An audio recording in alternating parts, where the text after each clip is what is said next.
সুখবর বন্ধুরা, 2026 সালে হুড়মুড়িয়ে বাড়তে চলেছে আলুর দাম। বেশ কয়েকটি কারণের উপর ভিত্তি করে এই আলুর দাম কিন্তু বাড়তে চলেছে। আপনারা সকলেই জানেন এবছর রয়েছে ভোটের ছায়া, আর তারই আগে আলু চাষি এবং আলু ব্যবসায়ীদের সুবিধা এবং অসুবিধাকে কেন্দ্র করে রাজ্য সরকার একটি প্রকল্প নিয়ে আসতে পারে, যার ফলে আলু বীজ এবং আলু সার নিয়ে কালোবাজারি, এছাড়া যদি কোনো প্রাকৃতিক দুর্যোগের ফলে আলু চাষি ক্ষতি হয় তার ফলে চাষি ভাইদের ভর্তুকি দেওয়া, বর্ডার যাতে সবসময় খোলা থাকে সেই দিকে লক্ষ্য রাখা এবং আলুর দাম যখন না থাকবে তখন সহায়ক মূল্য দিয়ে চাষিদের কাছ থেকে আলু কিনে নেওয়া, এই সমস্ত বিষয়কে কেন্দ্র করে রাজ্য সরকার সরাসরিভাবে চাষি ভাইদের পাশে দাঁড়াবে। আর এই প্রকল্প যদি এসে যায় তবে কিন্তু চাষি ভাইরা এরপর থেকে নিশ্চিন্তে আলু চাষ করতে পারবেন। তো বন্ধুরা, আমরা এখন দেখে নেব আজ পশ্চিমবঙ্গের কোন কোন জায়গায় আলুর দাম কত টাকা রয়েছে, কোন কোন ইউনিটগুলিতে আজ নতুন আলুর দাম বেড়ে উঠল এবং 2026 সালে আলু চাষ কেমন হতে পারে। তো এই সমস্ত বিষয়ে যে গুরুত্বপূর্ণ তথ্যগুলি চলে এসেছে তাই কিন্তু আপনারা জানতে পারবেন এই ভিডিওটির মাধ্যমে। তাই বিস্তারিতভাবে জানতে হলে অবশ্যই ভিডিওটি শেষ পর্যন্ত দেখবেন এবং আপনি কোন জেলার আলুর বাজার দর সম্পর্কে জানতে চান সেই জেলার নামটি ভিডিওর কমেন্ট বক্সে লিখে জানাবেন। চ্যানেলটিতে নতুন এসে থাকলে অবশ্যই চ্যানেলটি সাবস্ক্রাইব করে পাশে থাকা বেল আইকনটিকে প্রেস করে রাখবেন। তো বন্ধুরা, এখন আমরা দেখে নিচ্ছি আজ পশ্চিমবঙ্গের বিভিন্ন ইউনিটগুলিতে কোথায় কোথায় কত টাকা রয়েছে আলুর দাম।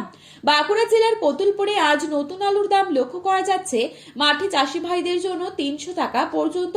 পয়েন্টলুর লক্ষ্য করা যাচ্ছে 340 থেকে 350 টাকা। বর্ধমান জেলার জামালপুরে আজ 320 টাকা থেকে 330 টাকা ডালা কোয়ালিটি আলুর দাম। বাঁকুড়ার ইন্দাসে 300 থেকে 320 টাকা প্রতি 50 কেজি রেডি। বিষ্ণুপুরে আজ 330 টাকা প্রতি 50 কেজি। পশ্চিম মেদিনীপুরের চমকাইতলায় আজ 290 থেকে 310 টাকা প্রতি 50 কেজি রেডি রয়েছে আলুর দাম। হাওড়া জেলার উদয়নারায়ণপুরে 330 থেকে 340 টাকা প্রতি 50 কেজি আলুর দাম। সোনামুখীতে আজ 290 থেকে 310 টাকা প্রতি 50 কেজি। বর্ধমানের ঘুষকরা ইউনিটে 320 থেকে 330 টাকা মাঠে চাষি ভাইদের জন্য আলুর দাম। মশাগ্রামে 350 টাকা ডালা কোয়ালিটি। বাঁকুড়া জেলার জয়কৃষ্ণপুরে 290 টাকা প্রতি 50 কেজি রেডি। বর্ধমানের গলসিতে 290 টাকা থেকে 300 টাকা মাঠে প্রতি 50 কেজি। আজ উত্তরবঙ্গের দিনহাটায় 350 থেকে 375 টাকা প্রতি 50 কেজি রেডি আলুর দাম। জলপাইগুড়িতে 350 থেকে 375 টাকা এবং ধূপগুড়ি ও কোচবিহারে রয়েছে 350 থেকে 375 টাকায় আলুর দাম।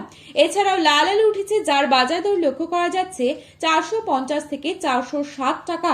দক্ষিণবঙ্গে যে সমস্ত জায়গায় পোখরাজ আলু রয়েছে তার বন্ডের দাম কি রয়েছে তাই তুলে ধরছি। পশ্চিম মেদিনীপুর জেলার চন্দ্রকোনায় জ্যোতি আলুর বন্ডের দাম রয়েছে 175 থেকে 180 টাকা এবং রেডি আলুর দাম রয়েছে 340 টাকা গড় কোয়ালিটি। আমলাগড়ে ইউনিটে জ্যোতি আলুর বন্ডের দাম রয়েছে 170 থেকে 180 টাকা এবং রেডি আলুর দাম রয়েছে 375 টাকা গড় কোয়ালিটি। বাঁকুড়ার কতুলপুর ইউনিটে জ্যোতি আলুর বন্ডের দাম রয়েছে 170 থেকে 175 টাকা এবং রেডি আলুর দাম রয়েছে 350 থেকে 370 টাকা গড় কোয়ালিটি।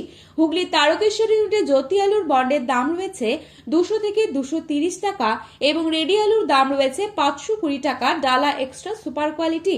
হুগলির ক্ষীরপাই ইউনিটে জ্যোতি আলুর বন্ডের দাম রয়েছে 190 থেকে 250 টাকা এবং রেডি আলুর দাম রয়েছে 340 টাকা গড় কোয়ালিটি। আজ হুগলির কামারপুকুর ইউনিটে জ্যোতি আলুর বন্ডের দাম রয়েছে 150 টাকা পর্যন্ত এবং রেডি আলুর দাম রয়েছে 330 টাকা গড় কোয়ালিটি। তো বন্ধুরা, এই ছিল আজকের বাজারে আলুর দাম সম্পর্কিত গুরুত্বপূর্ণ খবরের আপডেট। প্রতিনিয়ত এরকমই আপডেট পাওয়ার জন্য অবশ্যই চ্যানেলটি সাবস্ক্রাইব করে ভিডিওটি প্রিয়জনদের কাছে শেয়ার করতে ভুলবেন না। আলুর বাজারে যাওয়ার আগে অবশ্যই আলুর বাজার দর সম্পর্কে যাচাই করে তবেই যাবেন। ধন্যবাদ।